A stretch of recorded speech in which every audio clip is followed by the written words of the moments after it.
Muy buenos días, hermanos. Vamos a pasar al tiempo de la palabra de Dios y lo haremos primeramente con una oración.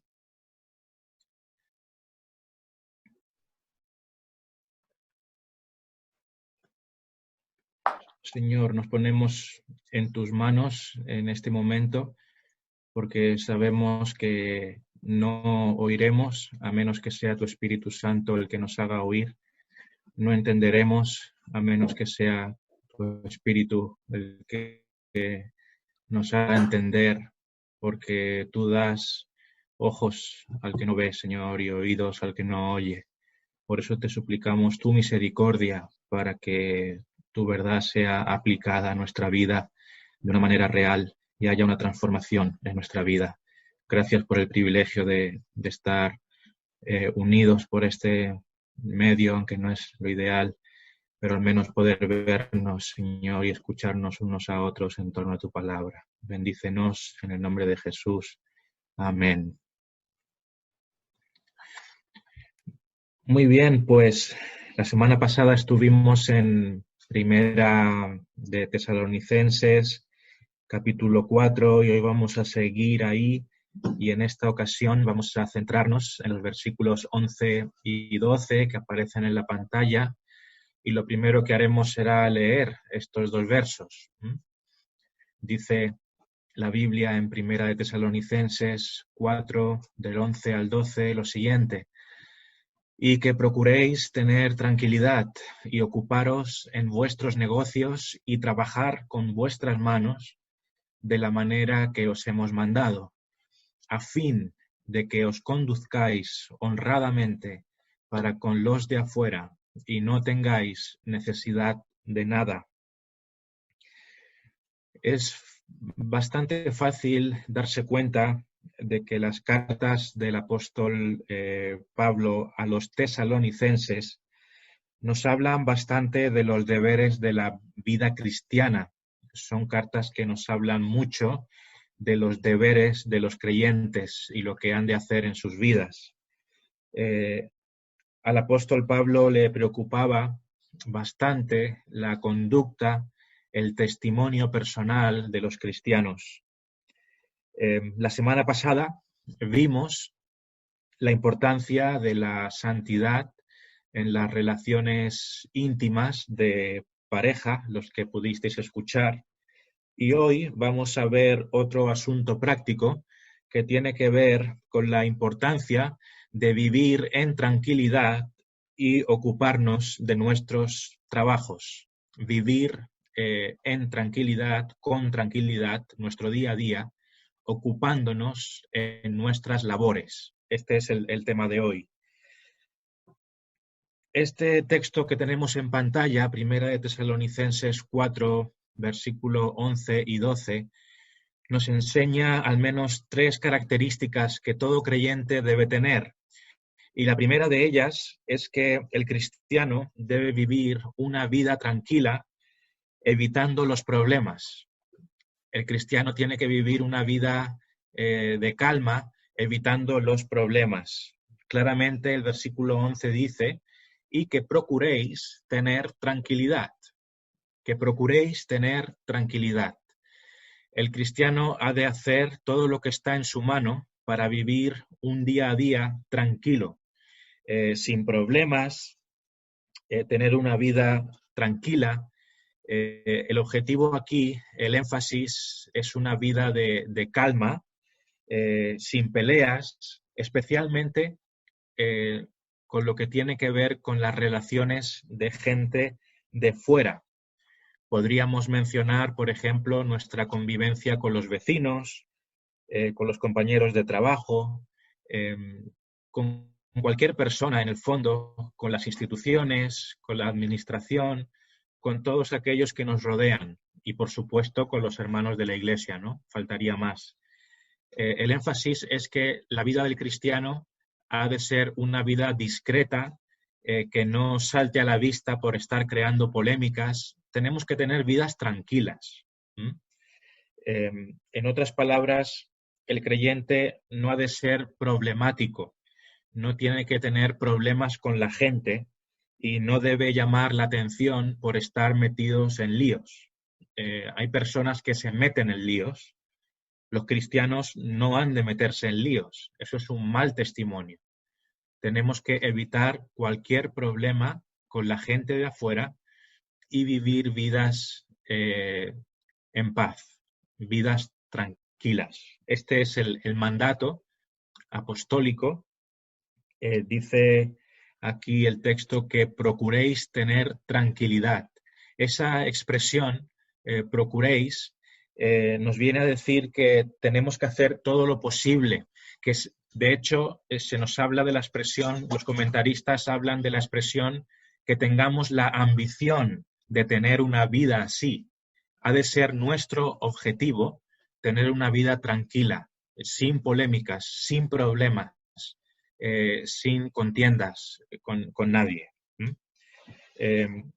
Debemos cuidar nuestro testimonio público. Cuando la gente piense en nosotros, han de pensar en alguien que es amable, alguien que no está metido en problemas, que evita las polémicas y que no crea enfrentamientos, ¿no?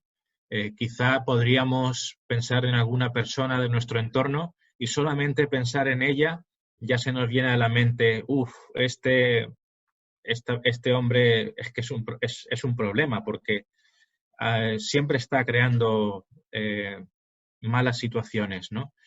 Cuando la gente piense en nosotros, cuando se le venga a la mente nuestro nombre, deberían pensar en alguien que es amable, alguien que no genera problemas, alguien que tiene buenas relaciones con la gente y que lleva una vida tranquila.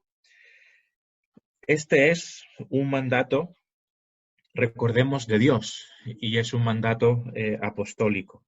El cristiano ha de vivir una vida tranquila, evitando los problemas. A veces tenemos problemas con los vecinos, ¿no? ¿Quién no ha tenido algún problema con algún vecino? Pues yo creo que muchos de nosotros hemos tenido problemas con los vecinos, es casi inevitable. Qué importante es hacer las paces con nuestros vecinos. Puede que sean más o menos difícil, yo recuerdo, pero qué triste es que en la mente de otra persona, por ejemplo, nuestro vecino, nosotros tengamos una contienda. Debiéramos, en la medida en la que nosotros podamos, no siempre eso es posible, la Biblia también nos habla de eso, pero en la medida que nosotros podamos estar en paz con todas las personas, porque ese es el testimonio que debemos dar, es algo importante, somos representantes de nuestro Señor. Un segundo aspecto del que nos habla este texto es que el cristiano debe ocuparse de sus propios asuntos. El creyente ha de ocuparse de sus propios asuntos, dice el apóstol, y ocuparos en vuestros negocios. Ocuparos en vuestros negocios. Algunas versiones añaden una palabra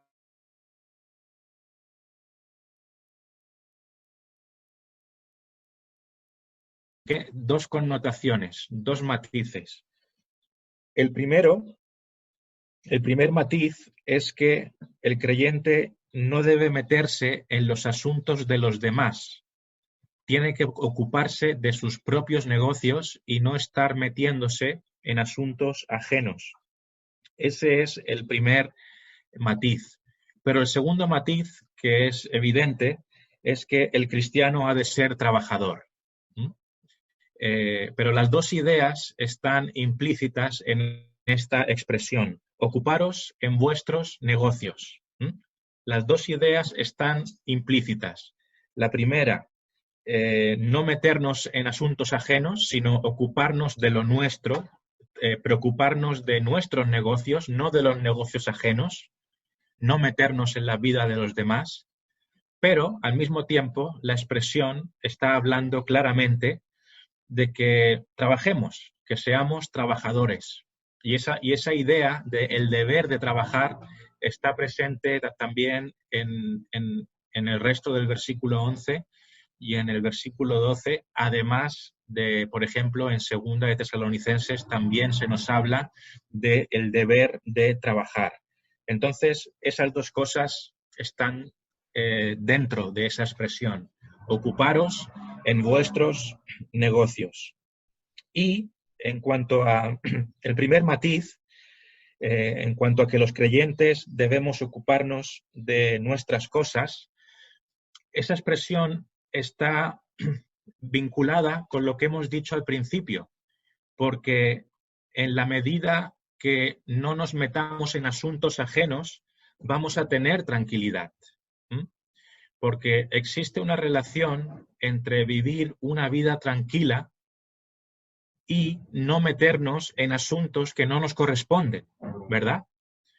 Porque en el momento que nosotros nos metemos en la vida de otras personas, cuando nosotros empezamos a ser chismosos y empezamos a entrometernos y a criticar a otras personas y a mirar lo que otras personas hacen y dicen y hablamos de ellas, en la medida que hacemos eso, nos metemos en problemas. Entonces, las dos cosas van unidas. Tener una vida tranquila tiene que ver con preocuparnos de lo nuestro y no estar preocupándonos de los demás y de la vida de los demás.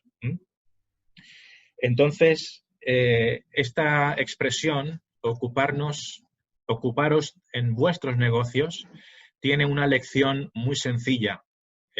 Esto desemboca en una lección muy sencilla. El creyente no ha de ser chismoso. El creyente no ha de ser chismoso. No podemos estar hablando de las demás personas. No debemos meternos en la vida de las demás personas. Haremos bien con preocuparnos de nuestra propia vida y de nuestros propios asuntos y dejar de lado la vida de los demás. Sí que es verdad que esto no quiere decir que no debamos preocuparnos por la vida de los demás. Existe un equilibrio en esto, ¿verdad? También dentro de la Iglesia sucede esto. Debemos preocuparnos por la vida de los hermanos, debemos llamarles, debemos saber qué les ocurre cuando vemos algo raro, cuando ellos no están viniendo a la Iglesia, cuando no sabemos de ellos, debemos preocuparnos por ellos. Pero eso no es lo mismo que entrometernos en su vida. Existe una gran diferencia, ¿verdad? Debemos preocuparnos amorosamente y discretamente por nuestros hermanos, pero no debemos ser chismosos y estar diciendo detrás de la gente, pues no sabes lo que está haciendo el hermano, no, ¿estás enterado de lo? Eso es algo, como sabéis, que debemos evitar y es algo horrible si existe en la Iglesia, el chisme, ¿no? Sabemos que ese énfasis está en muchos lugares de la Biblia. Tenemos que evitar el chisme, el chismorreo y estar hablando de los demás. Así que esta es la segunda aplicación de hoy. El cristiano ha de ocuparse en sus propios asuntos y no estar metiéndose en asuntos ajenos. Una tercera cosa que vamos a mencionar, que también se desprende de lo que estamos leyendo aquí, es que el creyente ha de ser trabajador. El cristiano ha de ser trabajador y diligente. Dice el texto, y trabajar con vuestras manos de la manera que os hemos mandado, a fin de que os conduzcáis honradamente para con los de afuera y no tengáis necesidad de nada. La lección es muy fácil y muy evidente y ojalá que todos tengamos este ánimo, aunque no todo el mundo es así, pero debemos ser trabajadores. Una actitud trabajadora honra a Dios.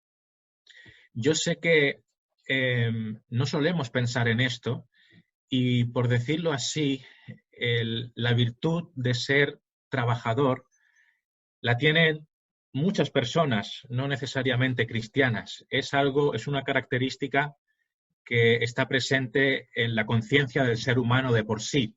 De hecho, uno de los argumentos por los que los no creyentes se justifican a sí mismos es porque son trabajadores, ¿no?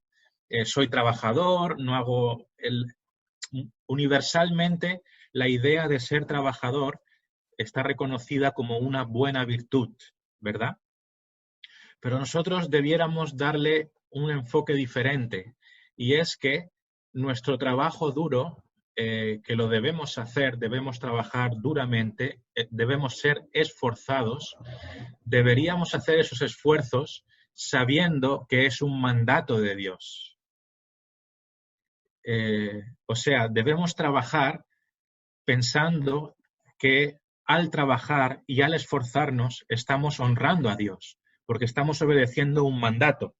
El mandato es trabajar con vuestras manos de la manera que os hemos mandado. Aquí también entendemos algo importante, y es que si leyéramos en más detalle esta carta de Tesalonicenses, nos daríamos cuenta de que los apóstoles eran trabajadores. Sabemos que el apóstol Pablo dice que él no quería ser gravoso a los hermanos y por ello trabajaba arduamente para no ser un peso. Con lo cual, ser un buen trabajador es una virtud incluso apostólica, podríamos decir, ¿no? Y debemos tener en alta consideración trabajar duramente para la gloria de Dios. El trabajo de nuestras manos lo hacemos para honrar a Dios porque es un mandato de Dios el trabajar. Debemos ser trabajadores. ¿Por qué hemos de trabajar? Bueno, el texto nos da 3 razones muy claras. La primera, porque es un mandato. Ser trabajador es un mandato de Dios y es un mandato apostólico. Nos dicen los apóstoles, de la manera que os hemos mandado. Trabajar es un mandato apostólico y un mandato de Dios. Pero un segundo motivo por el cual debemos trabajar diligentemente en nuestro día a día es para que podamos conducirnos honradamente para con los de afuera. Veis cómo el versículo 12 nos da la razón por la cual hemos de trabajar. Dice el versículo 11 al final, y trabajar con vuestras manos de la manera que os hemos mandado. ¿Para qué? ¿Cuál es el motivo? El motivo lo dice el verso 12, a fin de que os conduzcáis honradamente para con los de afuera y no tengáis necesidad de nada. Tenemos que trabajar con 2 objetivos. ¿Para qué? Para que nos podamos conducir honradamente para con los de afuera y para que no tengamos necesidad de nada. ¿Qué significa esto de conducirnos honradamente para con los de afuera? Lo cual es muy importante para el testimonio cristiano, conducirse honradamente para con los de afuera. Pues, por ejemplo, esto significa no tener problemas de dinero en relación con otras personas. Por ejemplo, nuestras deudas fiscales, nuestras deudas con la administración o con Hacienda, o nuestros préstamos de dinero con el banco, o si alguien nos presta un dinero, o nuestras multas, o nuestras facturas, todo lo que tiene que ver con el manejo del dinero y nuestro deber de pagar es importante a los ojos de Dios. Porque, ¿qué significa conducirse honradamente para con los de afuera? ¿Qué significa ser honrado? Significa cumplir con nuestras obligaciones. Entonces, hemos de trabajar para cumplir con nuestras obligaciones. Y eso honra a Dios. El cristiano no puede ser alguien que viva desordenadamente endeudado. ¿Mm? Por supuesto, existen deudas que podemos considerar normales, ¿no? Por ejemplo, si tú entras en un piso y te cuesta 150.000 euros, 200.000 euros, lógicamente tienes una deuda que se puede considerar normal. Es como se compra un piso actualmente, ¿no? Pero hay otro tipo de deudas que no honran a Dios. Y son aquellas deudas en las que podemos haber entrado desordenadamente y sobre todo el problema es cuando las debemos y no hacemos nada por pagarlas. Entonces, el pago de nuestras deudas, el pago de nuestras multas, el pago de nuestras facturas, debemos tenerlas presentes y debemos pagarlas en la medida que Dios nos permita. No podemos ser imprudentes en estos aspectos porque eso es un mal testimonio. Es un mal testimonio, repito, en la medida de que podamos hacerlo y no lo estamos haciendo, ¿verdad? Si tenemos ahí 500 euros, pues en lugar de gastarlo en un viaje, saldemos nuestras deudas con nuestros semejantes y con la administración, porque eso honra a Dios. Entonces, tenemos que trabajar a fin de conducirnos honradamente para con los de afuera. Esto también, lógicamente, es importante para los empresarios, los autónomos, aquellos que debemos el dinero a aquellos que trabajan para nosotros. Debemos saldar eso cuanto antes y ser transparentes con nuestros empleados, ¿no? Un tercer motivo por el cual hemos de trabajar. Hemos dicho que hemos de trabajar porque es un mandato de Dios.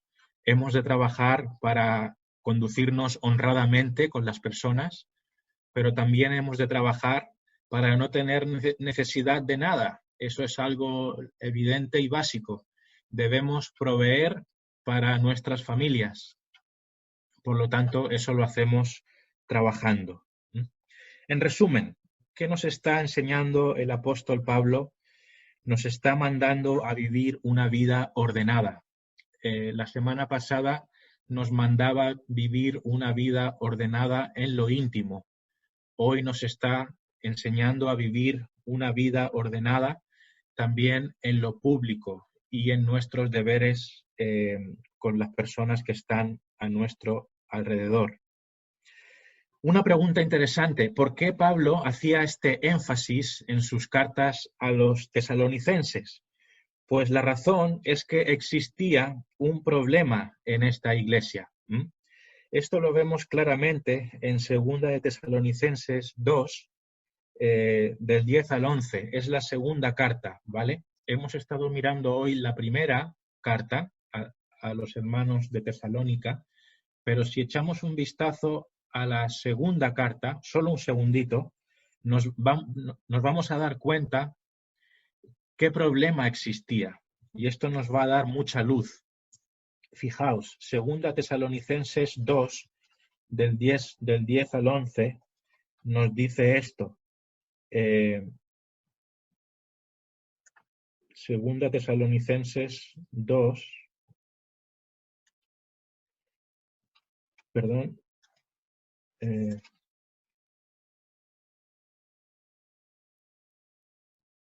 solo un segundito. Aquí está, perdón. Primera de Tesalonicenses 3, Segunda Tesalonicenses 3.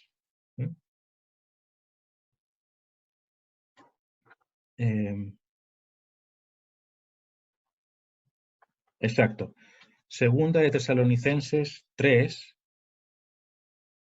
nos dice, yo me he confundido aquí con los versos, exacto, es Segunda Tesalonicenses 3, del 10 al 11, nos dice, porque también cuando estábamos con vosotros os ordenábamos esto. ¿Veis? Ahí los apóstoles vuelven a hablar en lenguaje de orden, ¿no? y dice, os ordenábamos esto, si alguno no quiere trabajar, tampoco coma. Y el versículo 11 dice, porque oímos que algunos de entre vosotros andan desordenadamente, no trabajando en nada, sino entremetiéndose en lo ajeno. ¿Veis? Lo mismo que hemos hablado aparece aquí. ¿Cuál era el error de personas en Tesalónica? No trabajaban en nada y se entremetían en lo ajeno. ¿Veis cómo están las dos cosas vinculadas? No trabajar y estar metiéndose en la vida de otras personas. En resumen, ¿por qué Pablo hacía este énfasis? Él estaba preocupado por una situación, y es que había personas en esas iglesias que eran vagas y que eran chafarderas, en esencia. Este era el problema de fondo que había en esta iglesia, y es lo que Dios nos manda, por supuesto, a evitar. Y quisiera terminar con un motivo más. ¿Por qué deberíamos atender a estos mandatos que nos da el Señor en su palabra de ser trabajadores, de ser honrados, de no ser ociosos? ¿Por qué deberíamos hacer todas estas cosas? Bueno, pues hay un gran motivo de fondo que quizá nos sorprenda un poco, y es que si estudiáramos estas cartas en detalle, o si alguno de vosotros las recordáis, recordaréis que son unas cartas que están escritas a la luz de la segunda venida de Cristo. Las cartas de Tesalonicenses, el apóstol siempre nos menciona la segunda venida de Cristo. Y todas las órdenes y todos los mandatos que se dan a la luz de la segunda venida de Cristo. ¿Y esto por qué es importante? ¿Por qué debemos ser trabajadores? ¿Por qué debemos honrar a Dios con nuestras vidas, tanto en lo íntimo como en lo público? Pues todo queda englobado en lo siguiente. Uno de los motivos que la Biblia nos enseña por el cual debemos santificar nuestras vidas es porque Jesucristo va a regresar pronto. Uno de los grandes argumentos de la Biblia para nuestra santificación es la segunda venida del Señor Jesucristo. Y esto lo vemos en Primera de Tesalonicenses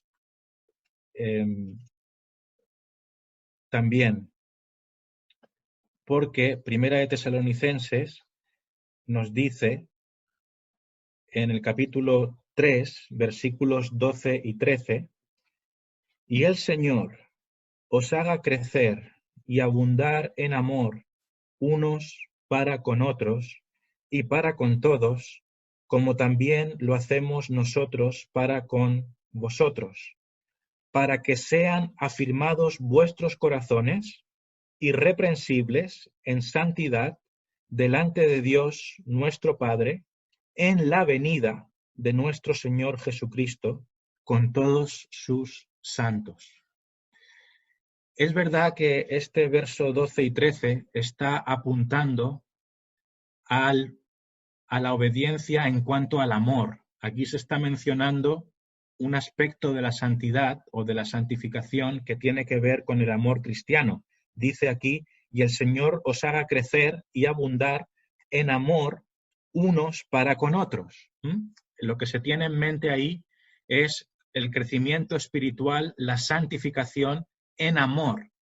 Pero el principio es el mismo. O sea, cualquier área de nuestra vida que ha de ser santificada a la luz de la segunda venida del Señor, porque el principio es el mismo. ¿Por qué debemos santificarnos? ¿Por qué tenemos que obedecer a los mandamientos? ¿Por qué debemos desear que nuestra vida sea más santa? ¿Por qué tenemos que atender a lo que vimos la semana pasada con nuestra vida íntima? ¿Por qué tenemos que conducirnos honradamente para con los demás? ¿Por qué tenemos que trabajar honrando a Dios? Incluso, ¿por qué hemos de pagar nuestras facturas? Todo se resume en que el Señor nos está embelleciendo para nuestro encuentro con Él, hermanos. Toda la vida cristiana es un proceso de perfeccionamiento para nuestro encuentro cara a cara con el Señor. Como esposa de Cristo, la Iglesia está siendo embellecida día a día para nuestro encuentro con Dios. Y eso incluye cada detalle de nuestra vida, en el trabajo, en nuestras finanzas, en todo lo que hacemos. Nuestra santidad no excluye nada en el ámbito de nuestra vida. Y debemos santificarnos, entre otros motivos, por este motivo. Pronto estaremos delante de nuestro Señor. Y la idea es que seamos embellecidos día a día como esa esposa preciosa que ha de presentarse delante del Señor Jesucristo. Y este es el argumento de fondo que vemos en esta carta. Para que sean afirmados vuestros corazones, irreprensibles en santidad delante de Dios. Irreprensible. ¿Qué significa ser irreprensible? Que nadie tenga razones para tacharnos, que nadie tenga razones para criticarnos, que no demos motivo a nadie para que puedan decir, mira ese cristiano lo que hace, mira lo que dice, pero mira lo que hace. No, no demos motivo al mundo para que nos critiquen, hermanos, porque nuestro deber es ser santificados para ese día en que el Señor venga a buscarnos de nuevo. Irreprensibles en santidad delante de Dios, nuestro Padre, fijaos aquí, en la venida de nuestro Señor Jesucristo con todos sus santos. Estos hermanos debían vivir sus vidas, y en la mente del apóstol Pablo estaba la idea de que se han de vivir vidas de santidad, porque pronto estaremos en la presencia de Dios. Y esto es muy importante que lo tengamos presente. Conclusión: vivamos vidas tranquilas sin problemas. Vivamos vidas tranquilas sin problemas.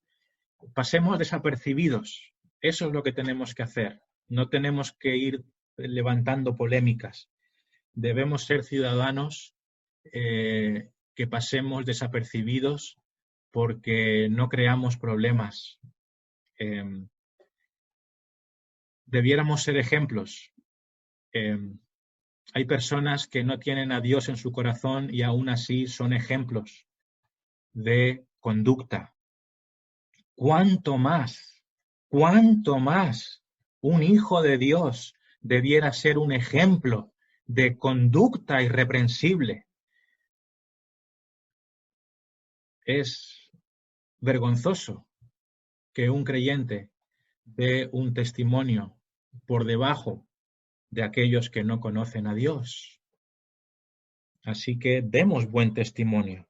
Ocupémonos de nuestros propios asuntos. No nos metamos en la vida ajena. Evitemos el chisme. Y el chisme incluye cualquier comentario o cualquier palabra que incite a hablar mal del hermano o a hablar mal de otra persona. Eso no es fácil de controlar, lo sabemos. ¿Cuántas veces, teniendo una conversación, eres tentado o tentada a decir algo para encender una mecha para que se pueda decir algo malo de otra persona? Trabajemos, seamos trabajadores, seamos diligentes, no seamos perezosos, pero hagámoslo para honrar a Dios, sabiendo que es un mandato que proviene de Él. Y sobre todas las cosas, santifiquémonos sabiendo que pronto estaremos delante de la presencia de Dios, ya sea porque Él nos llame a través de nuestra muerte o ya sea porque Él regrese. Que el Señor nos ayude y que alguien pueda orar.